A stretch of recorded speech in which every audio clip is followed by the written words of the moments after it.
Assalamualaikum warahmatullahi wabarakatuh. Saya Saiful Baha dari Parasitologi 2C ingin mempresentasikan tentang materi flagellata. Flagellata. Ciri flagellata umum yaitu Masticvora atau flagellata adalah protozoa yang memiliki flagel sebagai alat gerak. Dia memiliki satu inti atau lebih. Alat pergerakan terdiri dari kinetoplas dan flagel. Masticvora terbagi menjadi dua golongan berdasarkan tempat hidupnya. Satu, hemoflagellata yang hidup di dalam darah dan jaringan tubuh. Contohnya Trypanosoma dan Leishmania. Yang kedua, flagellata yang hidup di traktus digestif.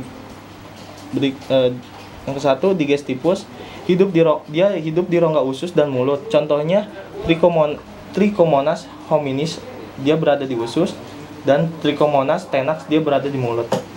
Urogenital dia hidup di vagina, uretra, dan prostat. Contohnya Trichomonas vaginalis atau genital. Ciri morfologinya memiliki dua bentuk trofozoid dan kista, kecuali Trichomonas yang hanya memiliki bentuk trofozoid. Berkembang biak dengan membelah atau binary fission. Dia stadium infektifnya itu kista. Daur hidup lengkap hanya membutuhkan satu host space atau single host. Contoh flagellata pada golongan ini yang menyebabkan penyakit pada manusia adalah Giardia lamblia dan Trichomonas vaginalis. Berikut ada 3 spesies Trichomonas yang hidup pada manusia. Trichomonas vaginalis, dia hidup di saluran urogenital.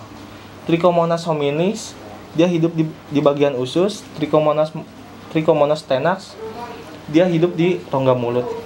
Pada pemeriksaan mikrofis, ketiga spesies ini sulit dibedakan untuk menetapkan digunakan tempat hidup sebagai patokan.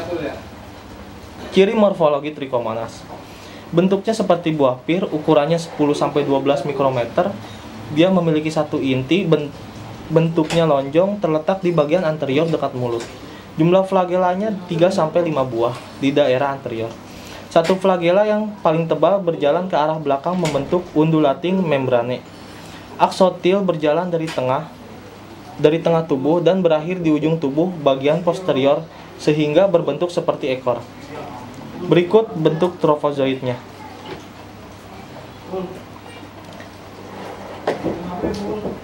Gejala klinis. Gejala klinisnya itu trichomoniasis yang disebabkan oleh Trichomonas vaginalis dapat ditemukan pada alat kelamin dan saluran kencing pada pria dan wanita.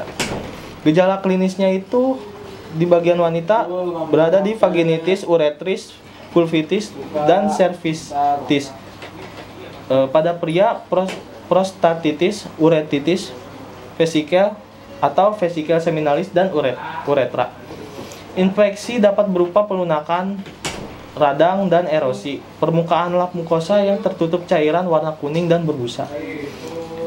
Gejala klinis yang khas pada wanita terbentuknya cairan vagina atau flor albus. Rasa gatal dan panas di dalam vagina.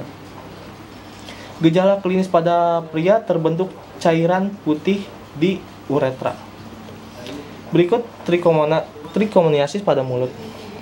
Cara penularannya kontak langsung dengan cara senggama atau bayi yang tertular dari ibu melalui jalan lahir normal. Kontak tidak langsungnya menggunakan bersamaan barang-barang seperti handuk, alat toilet, atau barang-barang pribadi. Pemeriksaan atau diagnosis klinik. Harus ditemukan parasit yang aktif bergerak pada sekret vagina, cairan uretra, cairan prostat, atau cairan mani. Pengobatan dan pencegahannya yaitu dengan mengonsumsi metronidazole, tinidazole, secnidazole, nimorazole, dan orinidazole.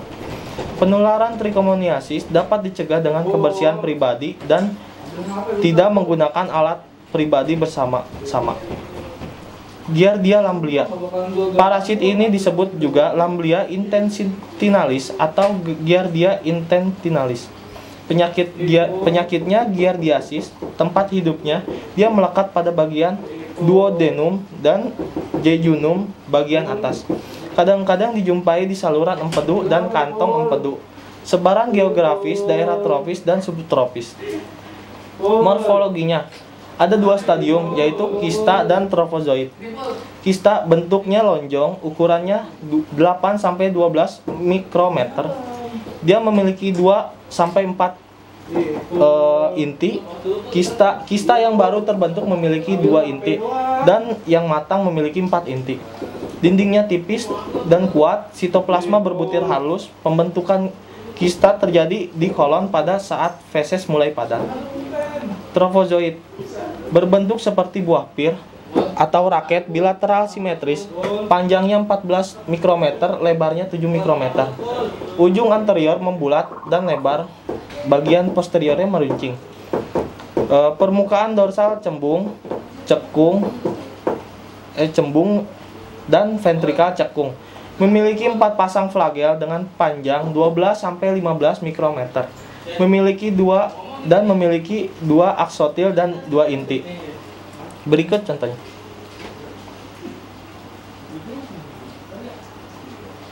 Cara infeksi ditularkan melalui makanan atau minuman yang tercemar tinja yang mengandung kista yang dibawa oleh lipas atau lalat.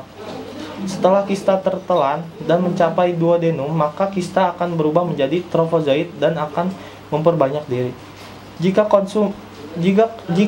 kondisi duodenum tidak sesuai lagi untuk kehidupannya, maka trofozoid akan masuk ke saluran atau kantung empedu dan berubah menjadi kista. Patogenitas dan gejala klinis. Dengan bantuan batil isap, trofozoid giardia akan melekat pada usus dan mengakibatkan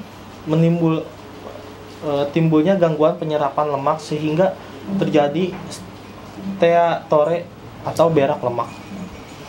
Toksin yang dihasilkan oleh giardia menyebabkan iritasi dan kerusakan jaringan usus sehingga terjadi radang. Keluhannya seperti demam, nyeri perut, gangguan perut, mual, muntah, kembung, diare, dan malnutrisi vitamin A, lemak, dan anemia. Pemeriksaan dan diagnosa. Ditemukan kista atau trofozoid pada cairan duodenum. Pada pemeriksaan tinja lebih sulit ditemukan trofozoid, kecuali penderita mengalami diare hebat. Bentuk kista lebih sering ditemukan pada karir giardiasis.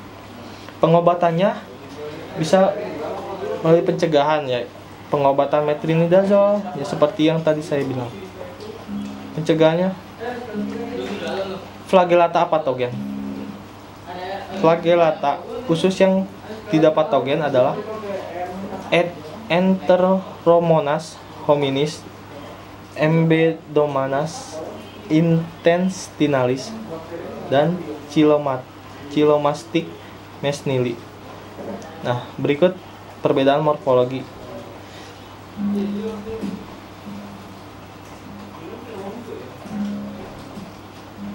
Terima kasih.